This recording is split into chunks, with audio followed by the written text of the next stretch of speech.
আমাদের স্থানীয় বাংলা সংবাদ। আসসালামু আলাইকুম। সন্ধে 7টা, বাংলাদেশ বেতার সিলেট সংবাদ পড়ছি আফিফা আফরিন মিথুন। সিলেটের বিভাগীয় কমিশনার খান মোহাম্মদ রেজাউন নবী বলেছেন, আগামীতে রাষ্ট্র ব্যবস্থায় যারা নেতৃত্বে আসবেন তাদেরকে অবশ্যই পরিশীলিত, সৎ এবং দেশপ্রেমিক হতে হবে। গডফাদার মুক্ত সমাজ এবং গডফাদার মুক্ত বাংলাদেশ গড়তে সবাইকে প্রতিজ্ঞাবদ্ধ হয়ে কাজ করতে হবে। তিনি আজ গোলাপগঞ্জ উপজেলার সরকারি এমসি একাডেমি স্কুল অ্যান্ড কলেজে ত্রয়োদশ জাতীয় সংসদ নির্বাচন ও গণভোট উপলক্ষে প্রিজাইডিং অফিসার, সহকারী প্রিজাইডিং অফিসার ও পোলিং অফিসারদের 2 দিনব্যাপী কর্মশালার উদ্বোধনী অনুষ্ঠানে প্রধান অতিথির বক্তব্যে এসব কথা বলেন। এ সময় তিনি ভোট কেন্দ্রে করণীয় ও বর্জনীয় বিষয় নিয়ে প্রিজাইডিং অফিসারদের উদ্দেশ্যে বিভিন্ন দিক নির্দেশনামূলক বক্তব্য প্রদান করেন।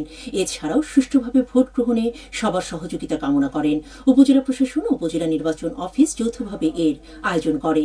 এদিকে ত্রয়োদশ জাতীয় সংসদ নির্বাচন ও গণভোটে ভোট গ্রহণকারী কর্মকর্তাদের 2 দিনব্যাপী প্রশিক্ষণ শুরু হয়েছে আজ মৌলভীবাজারের জুড়ি উপজেলায়। এতে প্রধান অতিথি ছিলেন জেলা প্রশাসক তৌহিদুজ্জামান পাভেল। জেলা প্রশাসন ও জেলা রিটার্নিং কর্মকর্তার কার্যালয় এর আয়োজন করে। ত্রয়োদশ জাতীয় সংসদ নির্বাচন উপলক্ষে প্রতিদ্বন্দ্বী প্রার্থী কর্তৃক নির্বাচনী প্রচারণার পোস্টার ব্যবহার না করা সহ আচরণ বিধি প্রতিপালনে প্রয়োজনীয় ব্যবস্থা গ্রহণের জন্য সকল রিটার্নিং অফিসারদের নির্দেশ দিয়েছে নির্বাচন কমিশন। আগামী 12 ফেব্রুয়ারি ত্রয়োদশ জাতীয় সংসদ নির্বাচন উপলক্ষে বর্তমানে প্রতিদ্বন্দ্বী প্রার্থীগণ কর্তৃক নির্বাচনী প্রচারণা কার্যক্রম চলমান রয়েছে। ত্রয়োদশ জাতীয় সংসদ নির্বাচনে আইনশৃঙ্খলা রক্ষায় সিলেট বিভাগে 90 প্লাটুনে 2100 জন বিজিবি সদস্য দায়িত্ব পালন করবেন। থাকবে ড্রোন, ডগ স্কোয়াড ও এপিসি সহ কঠোর নিরাপত্তার পাশাপাশি সীমান্তে বাড়তি নজরদারি। সিলেট সেক্টর সদর দপ্তরের sector commander colonel Mohammad Salauddin আজ নির্বাচন নিয়ে বিজিবির প্রস্তুতি ও নিরাপত্তা বিষয়ক সাংবাদিক সম্মেলনে এই তথ্য জানান। তিনি জানান, জনগণের ভোটাধিকার সুরক্ষায় প্রস্তুত রয়েছে বর্ডার গার্ড বাংলাদেশ। সিলেট সেক্টরের অধীনে বিজিবি সদস্যরা 2টি জেলার 10টি সংসদীয় আসনে অন্যান্য বাহিনীর সঙ্গে যৌথভাবে নিরাপত্তার দায়িত্বে থাকবেন। সীমান্তবর্তী 6টি উপজেলা সুনামগঞ্জ সদর, তাহিরপুর, বিশম্ভরপুর, গোয়াইনঘাট, কোম্পানীগঞ্জ ও জকিগঞ্জে বিজিবি এককভাবে নির্বাচনী দায়িত্ব পালন করবে। এছাড়া সীমান্তবর্তী আরও 5টি উপজেলায় সেনাবাহিনী ও বিজিবি যৌথভাবে এবং অন্যান্য 12টি উপজেলায় বিজিবি অন্যান্য আইনশৃঙ্খলা রক্ষাকারী বাহিনীর সঙ্গে দায়িত্ব পালন করবে। ব্যক্তি করদাতাগণের আয়কর রিটার্ন দাখিলের সময় আগামী 28 ফেব্রুয়ারি পর্যন্ত বৃদ্ধি করা হয়েছে। আজ জাতীয় রাজস্ব বোর্ড সূত্রে এই তথ্য জানানো হয়েছে।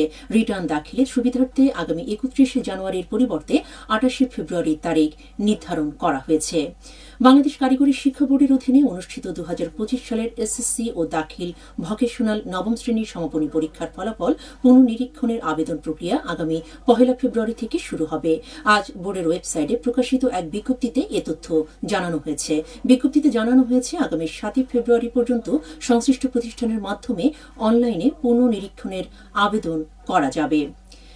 কবি আব্দুল গফফার দত্ত চৌধুরীর মৃত্যুবার্ষিকী উপলক্ষে দিনব্যাপী নানা কর্মসূচি অনুষ্ঠিত হবে আগামীকাল সিলেটে কিনব্রিজ সংলগ্ন সারদা স্মৃতি ভবনে। দিনব্যাপী কর্মসূচির মধ্যে রয়েছে আলোচনা সভা, সঙ্গীত প্রতিযোগিতা এবং পুরস্কার বিতরণ।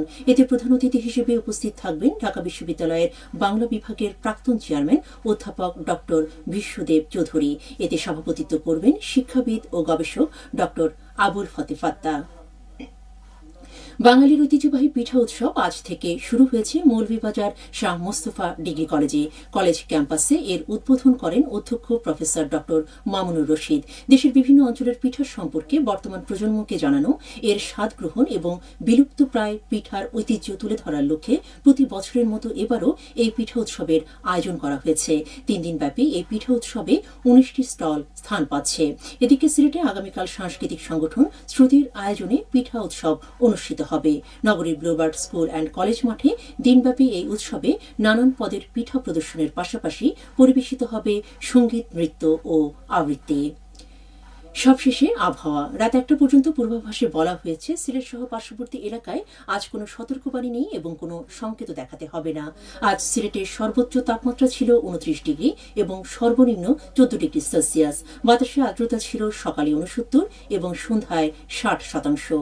আগামীকাল সিলেটে সূর্যোদয় হবে 6টা 36 মিনিটে এবং অস্ত যাবে 5টা 35 মিনিটে।